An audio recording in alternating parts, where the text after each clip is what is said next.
नमस्कार मित्रों, मैं नितेश विधि संगम क्लासेस से आप सभी का स्वागत करता हूं। दोस्तों, आज का जो टॉपिक है वो बहुत ही महत्वपूर्ण है।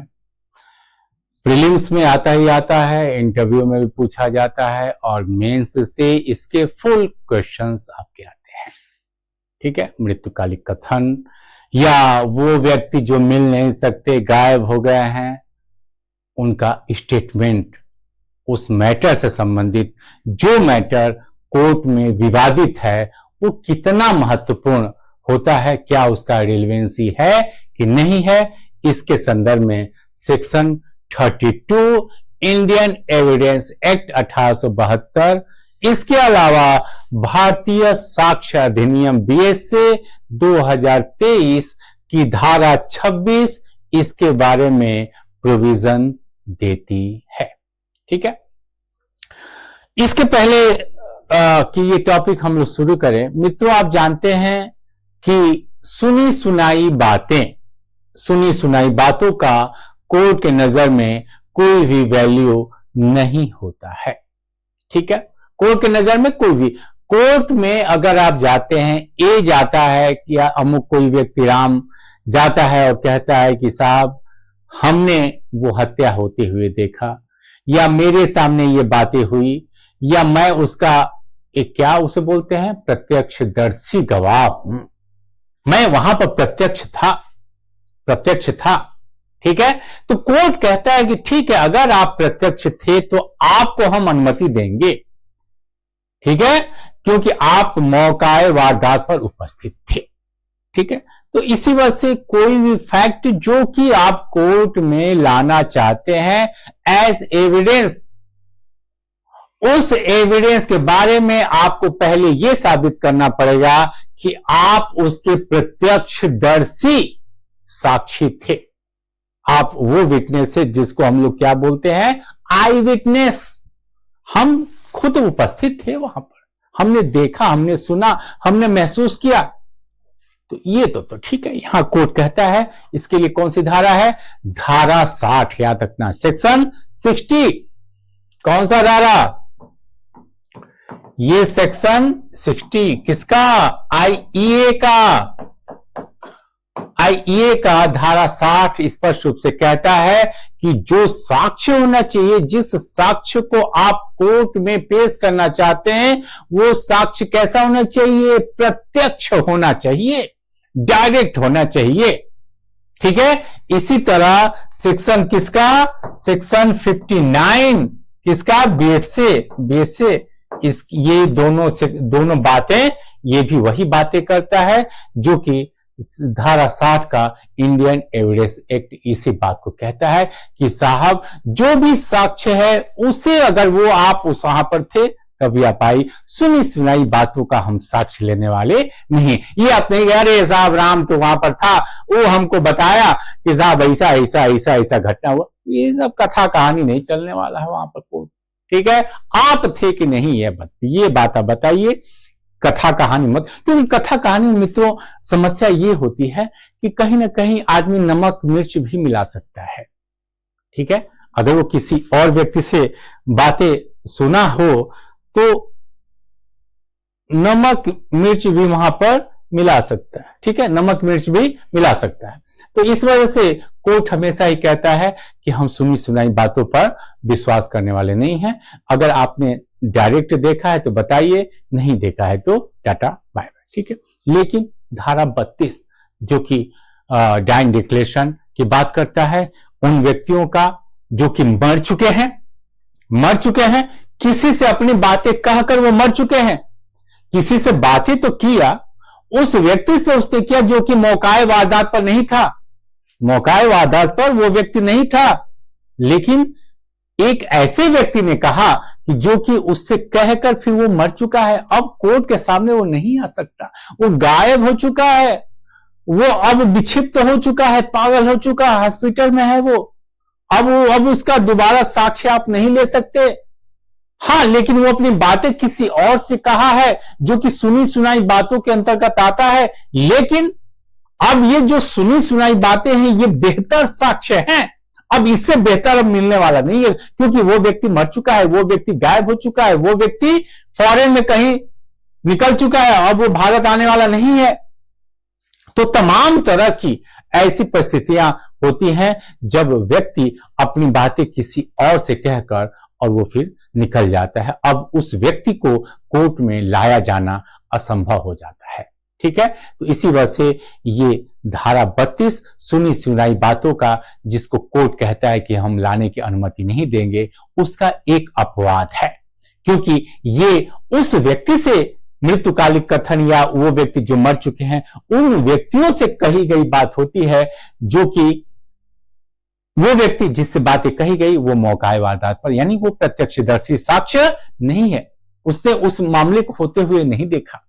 ठीक है, वो किसी और से सुन रहा है जो कि मामले पर था, यानी कि मामले का प्रत्यक्षदर्शी था, उससे उसने बातों को सुना है। लेकिन चूंकि प्रत्यक्षदर्शी मर चुका है तो अब बेहतर साक्ष्य कहां से लाए? तो हाँ साहब, चलो सुनी सुनाई बातों का एक अपवाद हम मान लेते हैं कि ऐसा कोई व्यक्ति जो कि कोई स्टेटमेंट देकर मर गया है, गायब हो चुका है, मिल नहीं सकता, या उसकी उपस्थिति सुनिश्चित करने के लिए अत्यधिक खर्च होगा, अत्यधिक समय की नुकसानी होगी, तो ऐसे व्यक्ति के साक्ष्य को कोर्ट अनुमति प्रदान करेगा। तो लिहाजा प्री में अगर आता है कि सुनी सुनाई बातें या रूल ऑफ हेयरसे का एक अपवाद क्या है, तो वो अपवाद क्या आप लिखेंगे? सेक्शन 32। ठीक है, इसके साथ सेक्शन 33 भी है जो कि आगे हम लोग देखेंगे, यानी कि सेक्शन 32, 33 दोनों एक साथ हम लोग पढ़ेंगे कि ऐसे व्यक्तियों का साक्ष्य जो कि अब मिल नहीं सकता, मर चुका है, तो अगर उसने किसी अन्य व्यक्ति से अगर ये बातें की गई तो उसका साक्ष्य कोर्ट परमिट करेगा, यानी कि उसकी रिलेवेंसी रहेगी। ठीक है, तो चलिए इसे हम देखते हैं।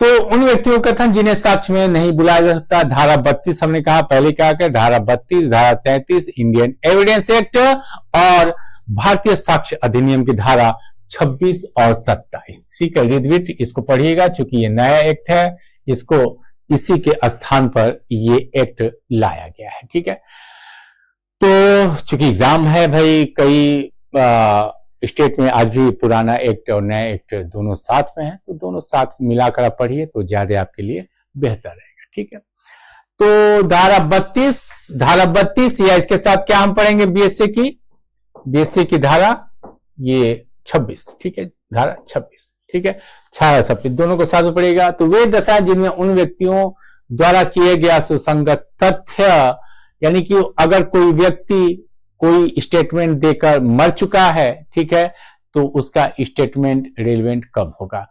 अगर वो व्यक्ति स्टेटमेंट देकर मर गया है, गायब हो गया या किसी कारण मिल नहीं सकता, तो उसका स्टेटमेंट कब रेलेवेंट होगा? ठीक है, इसके बारे में ये बातें बताई गई हैं।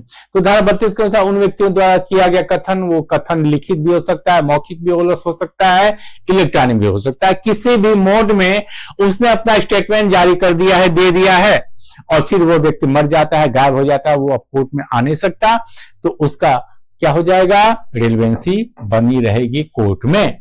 ठीक है, पॉइंट वही दिया है, मर गया, मिल नहीं सकता, साक्ष्य देने में असमर्थ है, या बिना मिल नहीं सकता यानी गायब हो गया है, कोर्ट ने कई बार नोटिस दिया, घर द्वार, उसके रिश्तेदार नातेदार कोई बताने को तैयार नहीं कि वो व्यक्ति कहां चला गया, गायब हो गया है, मरा है कि क्या हुआ क्या नहीं हुआ। ठीक है, वो बात अलग है, लेकिन वो मिल नहीं रहा है, गायब हो गया। ठीक है, मर गया तो बातें छोड़ो, मर गया तो मर गया है। इसके अलावा साक्ष्य देने में असमर्थ है, भाई वो ऑन बेड आ गया है, हॉस्पिटलाइज हो गया है, मानसिक संतुलन खो बैठा है।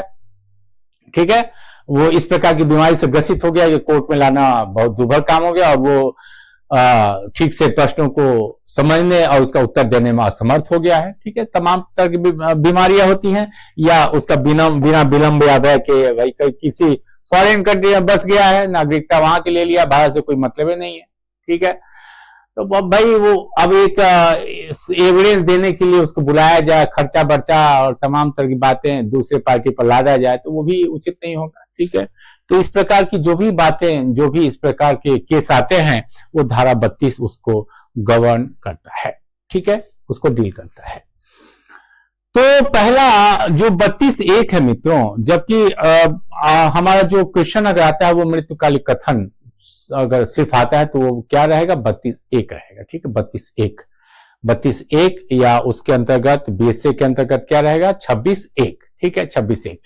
तो ये है कि जबकि कथन मृत्यु के कारण से संबंधित, याद रखना ये जो डाइंग डिक्लेरेशन का केस है या जो आने वाले जो भी मैटर आपको बताया जा रहा है, वो मैटर कोर्ट में क्या होना चाहिए, प्रश्नगत होना चाहिए, उसी पर मामला चलना चाहिए। भाई सवाल ये है कि एक व्यक्ति, एक अमुक व्यक्ति की मृत्यु का कारण क्या था, वो कैसे मरा, किसी से दुश्मनी थी, क्या था क्या नहीं था, बताओ हमको।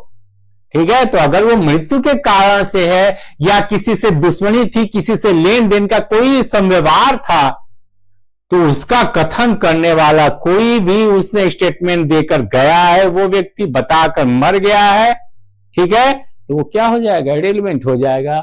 लेकिन याद रखना क्वेश्चन क्या होना चाहिए कोर्ट में, भाई मृत्यु का कारण, हाँ याद रखना ये कारण होना चाहिए, यही विवाद का विषय होना चाहिए। ठीक है, फैक्ट एंड इश्यू क्या है, मृत्यु का कारण। तो अब यहां पर जबकि वह कथन किसी व्यक्ति था अपनी मृत्यु का, वो बताकर गया कि उसने उस व्यक्ति ने मारा है, ऐसे मारा वैसे मारा है, इस कारण मारा है, ठीक है, या वो नहीं जानता था कि वो मरेगा, वो ये नहीं जानता था मरेगा, लेकिन एक ट्रांजेक्शन में, जैसे पाकला स्वामी वाले केस में था, ठीक है, वो पत्नी से बोलकर गया कि भैया हम जा रहे हैं, वो उधार लिया था और उधार देने के लिए उसने हमको बुलाया है। बाद में उसके बाद एक संव्यवहार उसने बताया अपनी पत्नी को, तो संव्यवहार अगर उसने वो बताकर वो मर जाता है, तब भी उसका ये जो स्टेटमेंट है या जो उसने कथन कहकर अपनी पत्नी से वो पाकला स्वामी वाले केस में बोलकर जाता है, ठीक है, तो ये संव्यवहार क्या हो जाएगा, ये भी सुसंगत हो जाएगा, रेलेवेंट हो जाएगा। क्लियर है, तो ऐसे कथन सुसंगत है और उनका साक्ष्य दिया जा सकता है। ठीक है, बस ये बात याद रखना कि उस केस में उसकी मृत्यु का कारण क्या होना चाहिए, प्रश्नगत होना चाहिए। ठीक है, तो जल्दी जल्दी देख लेते हैं। एग्जाम्पल वही दिया है कि क्या किसी व्यक्ति की हत्या किसी व्यक्ति ने किया है, ठीक है, अपने मृत्यु के कारण में उसके द्वारा जो भी बातें बताई गई कि इसका कारण क्या था, क्यों हमको मारा गया, क्या हुआ, और ऐसा कहते कहते वो हॉस्पिटल में मर जाता है बेचारा। ठीक है, तो उसका स्टेटमेंट जिसके सामने उसने बोला है, वो रिश्तेदार, चूंकि घटना पर तो नहीं था लेकिन वो बोल कर गया है, तो भले वो सुनी सुनाई बातें हैं, रिश्तेदार सुनी सुनाई बातें ही सुनता है, लेकिन अब वो व्यक्ति मर गया, अब दोबारा तो आएगा नहीं, तो लिहाजा उस बात को यहाँ पर महत्व दिया गया। 32(1) के अंतर्गत उसकी रिलेवेंसी यहाँ पर कायम रखी गई। ठीक है, इसी प्रकार कथन अगर कारोबार के समान अनुक्रम की बात होती है, यानी कि statement made in ordinary course of business, ordinary course of business यानी कि कोई काम ठीक से किया गया है कि नहीं किया गया है। ठीक है, यानी कि भाई सामान्य तौर पर कोई भी मुनीम भी है, अपने सेठ का भाई खाता करता है, अकाउंट रखने वाला सीए, वो भी सब कुछ काम ठीक ठाक करता है कि सही समय पर जो भी टैक्स है वो वक्त है वो अपना कायदे से करता है, ट्रेन का ड्राइवर चलता है, सब कुछ पुस्तिका उसका भरता रहता है, हवाई जहाज वाला ब्लैक बॉक्स में सब कुछ उसका रिकॉर्ड, सारा कुछ एक जो सामान्य क्रिया है, सामान्य अनुक्रम में व्यक्ति कोई भी काम सही करता है। ठीक है, तो कोर्ट ये मानकर चलता है कि अगर वो कारोबार के क्रम में कारोबार के समान अनुक्रम में वो काम किया गया है तो वो सही किया गया होगा। ठीक है, तो इसी प्रकार कोई व्यक्ति अपने एंट्री करता है, कोई भी पुस्तिका, मान लो कि कोई ट्रेन का एक्सीडेंट हो गया, ड्राइवर पर मुकदमा चला कि तुम बहुत ट्रेन स्पीड से चला रहे थे, दिखा सकता है कि साहब ये तो हमारा रोज का ड्यूटी है, जब ट्रेन जिस स्पीड से रहती है, जिस खंड पर जितना स्पीड बनाया गया, 130 का स्पीड, 90 का स्पीड, हर एक ब्लॉक्स पर बनाए गए हैं, उस ब्लॉक्स पर हमने इस स्पीड से और हमने इसका जिक्र किया था। ड्राइवर कोई पहले से प्लान थोड़ी बनाया कि हम इसको झूठ लिख दें क्योंकि आगे ट्रेन का एक्सीडेंट हो जाएगा, ऐसा तो कुछ उसके दिमाग में नहीं होगा। वो तो एक समान लिखता है कि हाँ भाई ये ट्रेन इस स्पीड से चले, इसी तो वो भी लिखता है, पीछे वाला भी लिखता है। ठीक है, ड्राइवर और वो उसका क्या बोलते हैं गार्ड साहब, दोनों लोग लिखते हैं कि ट्रेन क्यों कि किस स्पीड से चल रही, कैसे चल रही, क्या नहीं चल रही, और ट्रेन का एक्सीडेंट हो जाता है, ड्राइवर को अगर आप वो करते हैं तो साहब ये पुस्तक उसके फेवर में पेश की जा सकती है। ठीक है, वो अपने फेवर में पेश किया सकता है कि साहब हम किस स्पीड चला, ये देखिए हम एक एक चीज को हम लाइन से लिखे गए हैं, मेरे द्वारा लिखा गया है। ठीक है, तो इस बात को वो बता सकता है, कोई इसमें इशू नहीं है। ठीक है, इसी प्रकार प्रविष्टि या ज्ञापन के रूप में कोई भी कंपनी बनती है, ठीक है, मेमोरेंडम उसका बनता है, तो मेमोरेंडम में सारी बातें क्लियर हो जाती हैं, ठीक है। तो इस प्रकार का कोई भी चीजें अगर विवाद में आती है तो मेमोरेंडम दिखा सकता है, साहब कंपनी का मेमोरेंडम ये है, ठीक है। तो इस प्रकार की कोई धन माल प्रतिभूति, अगर कोई व्यक्ति मुनीम जी है, मुनीम जी लिख रहे हैं कि कौन है इतना पैसा लिया, इतना जमा किया, इतना ये किया, इतना लौटाया, सारा कुछ इंटरव्यू लिख रहा है, सेठ जी उस पर मुकदमा कर देते हैं उस व्यक्ति पर कि नहीं तुमने तो पैसा, तो मुनीम जी द्वारा जो ये सब चीजें लिखी हुई हैं या उस व्यक्ति ने पैसा लिया हुआ, पैसा चुका है, उसका जो हस्ताक्षर है वो एक समान अनुक्रम में हुआ, ठीक है। कारोबार का जो समान अनुक्रम है उसके दौरान उसने किया है तो उसको पेश किया जा सकता है, ठीक है। इसी प्रकार वाणिज्य में तो ये जितने प्रकार के इस प्रकार के डॉक्यूमेंट्स हैं जो कि पेश आप कर सकते हैं, बशर्ते वो डॉक्यूमेंट्स उस दौरान लिखे गए हों, ठीक है। तो ये भी आप 32(2) के अंतर्गत दिखा सकते हैं, ठीक है। जैसे कि जन्मतिथि के बारे में तमाम विवाद होते रहते हैं, ठीक है। तो जन्मतिथि के बारे में आप दिखा सकते हैं कि साहब हॉस्पिटल में हमारी पैदाइश हुई थी, डेट ऑफ बर्थ, अब तो हॉस्पिटल में बनता है डेट ऑफ बर्थ, ठीक है। या वो नहीं है, वो आपके पास नहीं है, घर पर जन्म हुआ है, बन नहीं पाया, तो क्या जो भी आपका हाई स्कूल का जो भी प्रमाण पत्र है उसको आप कोर्ट में दिखा सकते हैं कि साहब देखिए जन्म पर जो मेरा विवाद है, हमारी लड़की का एज 18 साल नहीं बल्कि 16 साल है, ये लड़का इसे उठा ले गया है, ठीक है, लिहाजा इस पर मुकदमा कायम किया जाए। तो जन्म तिथि के बारे में कोई भी विवाद होता है तो इस प्रकार का कोई भी डॉक्यूमेंट्स आप पेश कर सकते हैं, ठीक है। इसी तरह विवाह का है तो पंडित जी द्वारा बनाया गया टिप्पण, जो टिप्पण बनाते हैं सुबह सुबह वो, तो वो भी उसमें वो बता देते हैं कि इतने टाइम पर इस दिनांक को ये विवाह संपन्न हुआ, वैदिक रीति से संपन्न हुआ, ठीक है। तो ये विवाह की वैधता को सिद्ध करने के लिए क्या है, पर्याप्त सबूत माना जाता है, ठीक है मित्रों। तो जल्दी इसी तरह कथन करने वाले के हित के विरुद्ध हो, मान लीजिए कोई व्यक्ति ये बोल कर गया है या लिख कर गया है किसी पत्र में कि हाँ हमने उस व्यक्ति से अपने बेटी की शादी के सिलसिले में 10 लाख रुपए लिया था, ठीक है। तो भाई कोई भी व्यक्ति मजाक में तो ये सब बातें लिखेगा नहीं, या वो व्यक्ति ये बोलकर सुसाइड कर लेता है कि हमने एक व्यक्ति की हत्या कर दी, उसका परिवार इस प्रकार का हो गया, उसकी परिवार की दशा देखकर हम आत्महत्या करने के लिए मजबूर हो गए, ठीक है।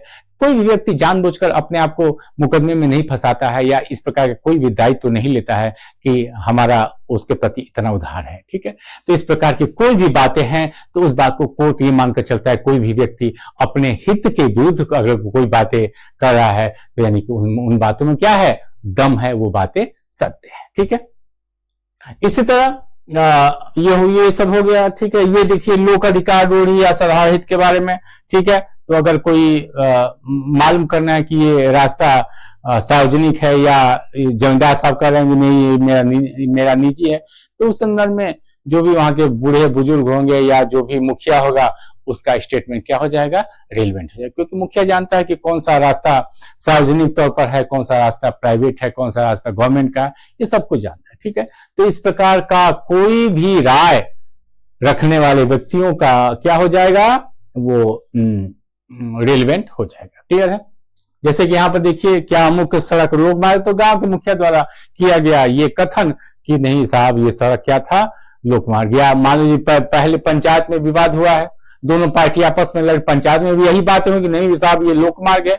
किसी मुकदमे में भी ये बातें हो गई थी, केस चला, केस जमींदार साहब हार चुके, वहां भी उन्होंने दावा किया था कि ये मेरा निजी है, जबकि गांव वालों ने कहा कि नहीं साहब सार्वजनिक है, ठीक है। तो इस प्रकार की सारी बातें क्या हो जाएंगी, रेलिवेंट हो जाएंगी, ठीक है। इसी तरह नातेदारी के बारे में, रिलेशनशिप के बारे में अगर कोई भी बातें हैं, ठीक है, तो उस रिलेशनशिप कैसा होना चाहिए, रिलेशनशिप रक्त से संबंधित, विवाह से संबंधित और तीसरा दत्तक ग्रहण से संबंधित, ठीक है। तो इन तीनों प्रकार के नातेदारी के संदर्भ में अगर कोई भी विवाद होता है, ये होता है कि क्या तुम उसके पुत्र हो कि नहीं हो, पिता कह रहा है कि ये तो मेरा पुत्र है नहीं, या इसका हमने दत्तक ही नहीं लिया, ठीक है, या मेरी पत्नी है ही नहीं, हम तो इसके साथ लिव इन में रह रहे थे। तो इस प्रकार का कोई भी अगर कोर्ट में मित्रों विवाद होता है, ठीक है, तो ऐसे व्यक्तियों का कोई भी स्टेटमेंट जो कि उस मैटर पर विशेष ज्ञान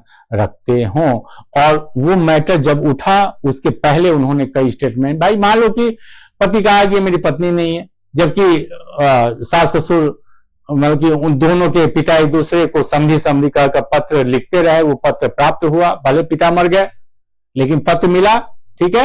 तो इस प्रकार की कोई बातें, या दत्तक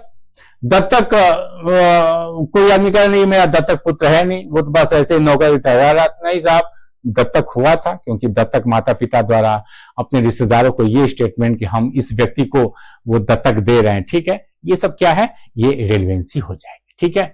तो ये सब बातें, जैसे कि यहाँ पर एक उदाहरण दिया कि क्या विवाह संपन्न हुआ था, तो ख के मृत पिता द्वारा डायरी में पुत्री के संदर्भ में कि इसका विवाह इस तारीख को संपन्न हुआ, ये दिया गया स्टेटमेंट क्या हो जाएगा, रेलेवेंट हो जाएगा, ठीक है।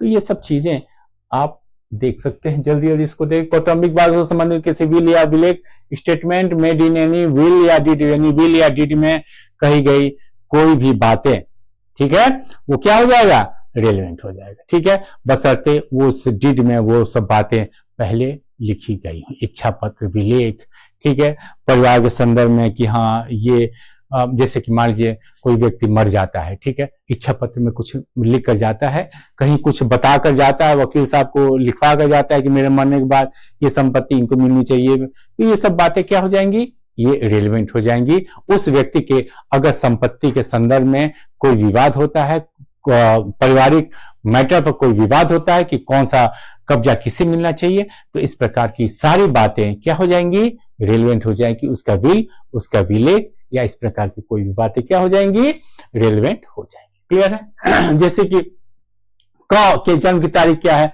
क के मृत्यु पिता द्वारा किसी मित्र को लिखा हुआ पत्र जिसमें बताया गया क का जन्म तारीख क्या है, अमुक तारीख को है, तो ये क्या हो जाएगा, रेलेवेंट हो जाएगा। क्लियर है।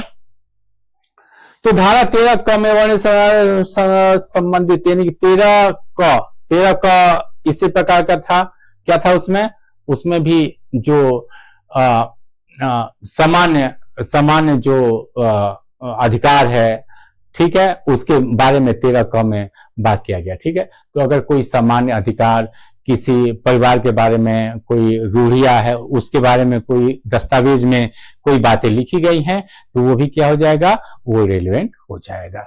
क्लियर है।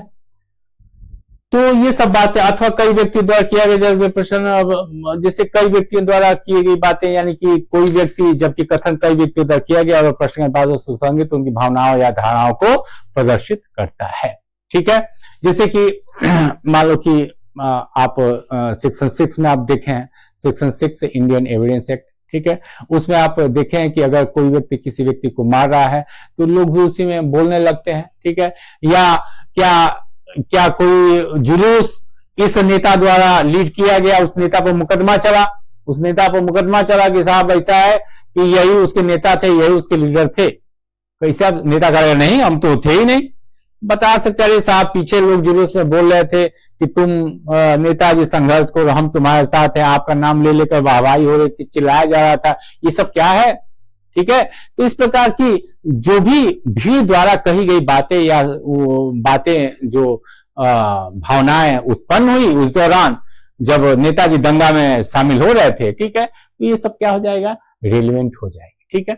तो ये रेलेवेंसी आपकी, तो ये आपका डाइंग डिक्लेरेशन हमने आपसे पहले बोला था कि डाइंग डिक्लेरेशन के लिए मृत्यु के कारण का होना अनिवार्य है, ठीक है। यही बातें लिखी। आगे देखते हैं कि क्या क्या इंपॉर्टेंट हो सकता है आपके लिए। तो इंपॉर्टेंट सिर्फ पॉइंट देखा जाए, ठीक है, बाकी ये तो आपको हमने बताया था, ठीक है, कि अब एक आध केस देख लेते हैं मित्रों।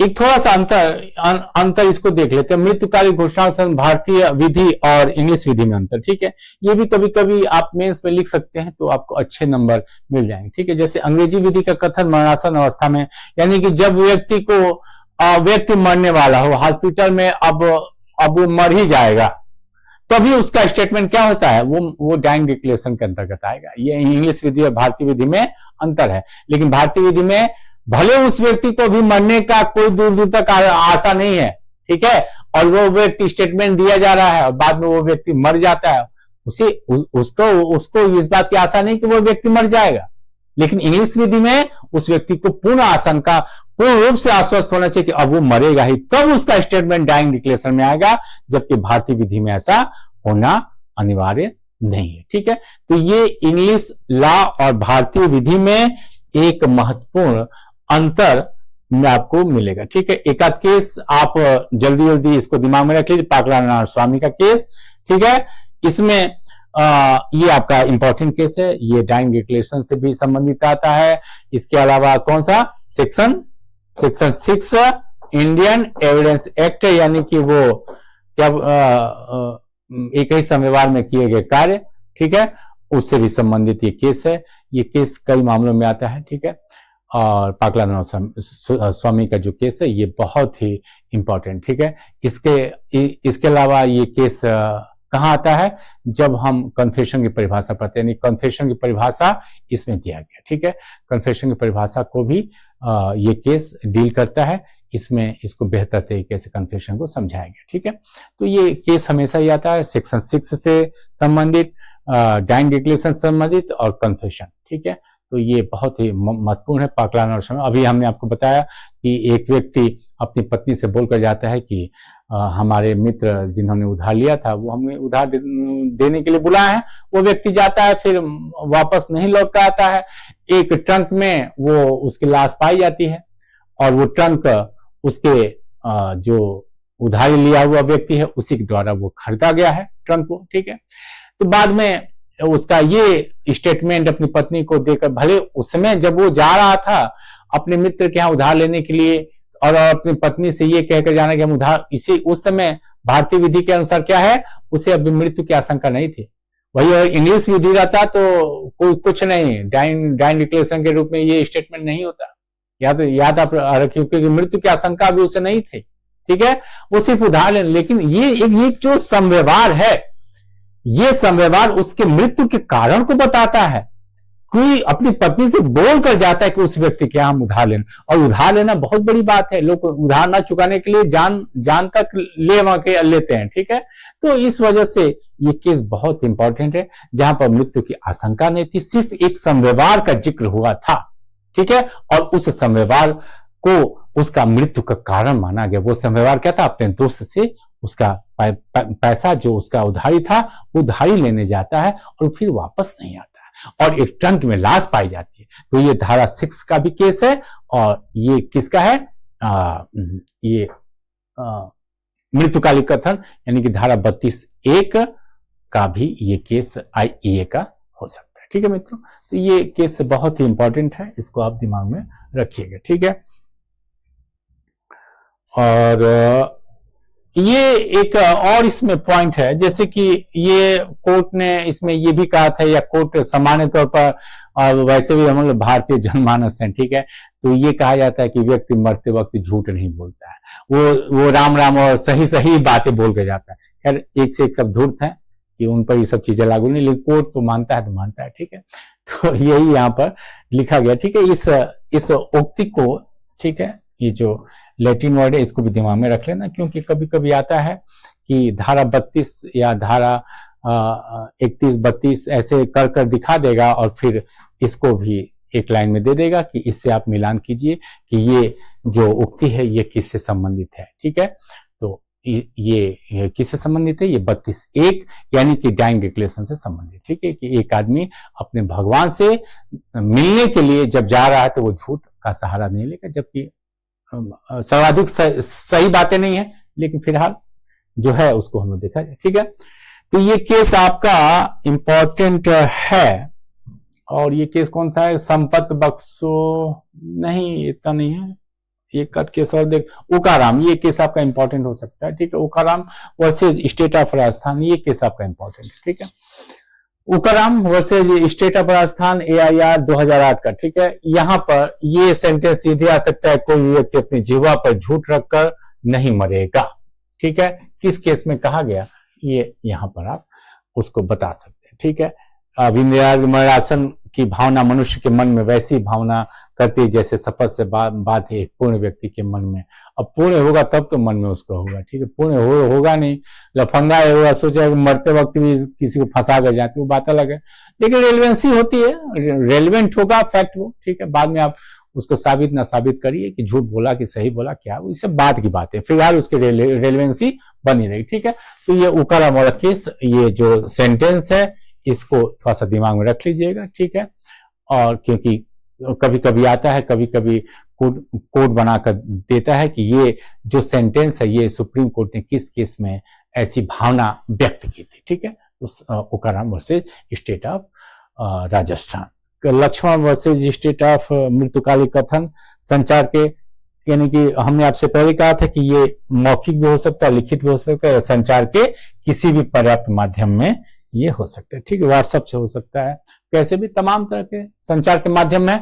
तो उससे अगर वो व्यक्ति व्हाट्सएप पर बोलकर मरा, अभी हाल ही में एक केस आया था, वो व्यक्ति पूरा टाइप कर सोशल मीडिया पर डाल देता है। आजकल यही है, आत्महत्या करने से पहले, मरने से पहले लोग सोशल मीडिया पर डाल दे रहे हैं। उसमें तथाकथित एक जज साहिबा का भी उसने नाम लिया था। तो तमाम तरह की इस प्रकार के संचार के माध्यम है जिसका उपयोग आदमी कर सकता है, ठीक है। नेक्स्ट कुछ देखते हैं आपके लिए क्या हो सकता है। बस ये है, ठीक है मित्रों, और बाकी टॉपिक और है, और क्लास तो निरंतर हम लोग का चलेगा ही। तो बाकी जो भी क्लासेस हैं, जो भी इंपॉर्टेंट आपको फैक्ट हैं, वो हमको आपके लिए समय समय पर हम लाते हैं, ठीक है।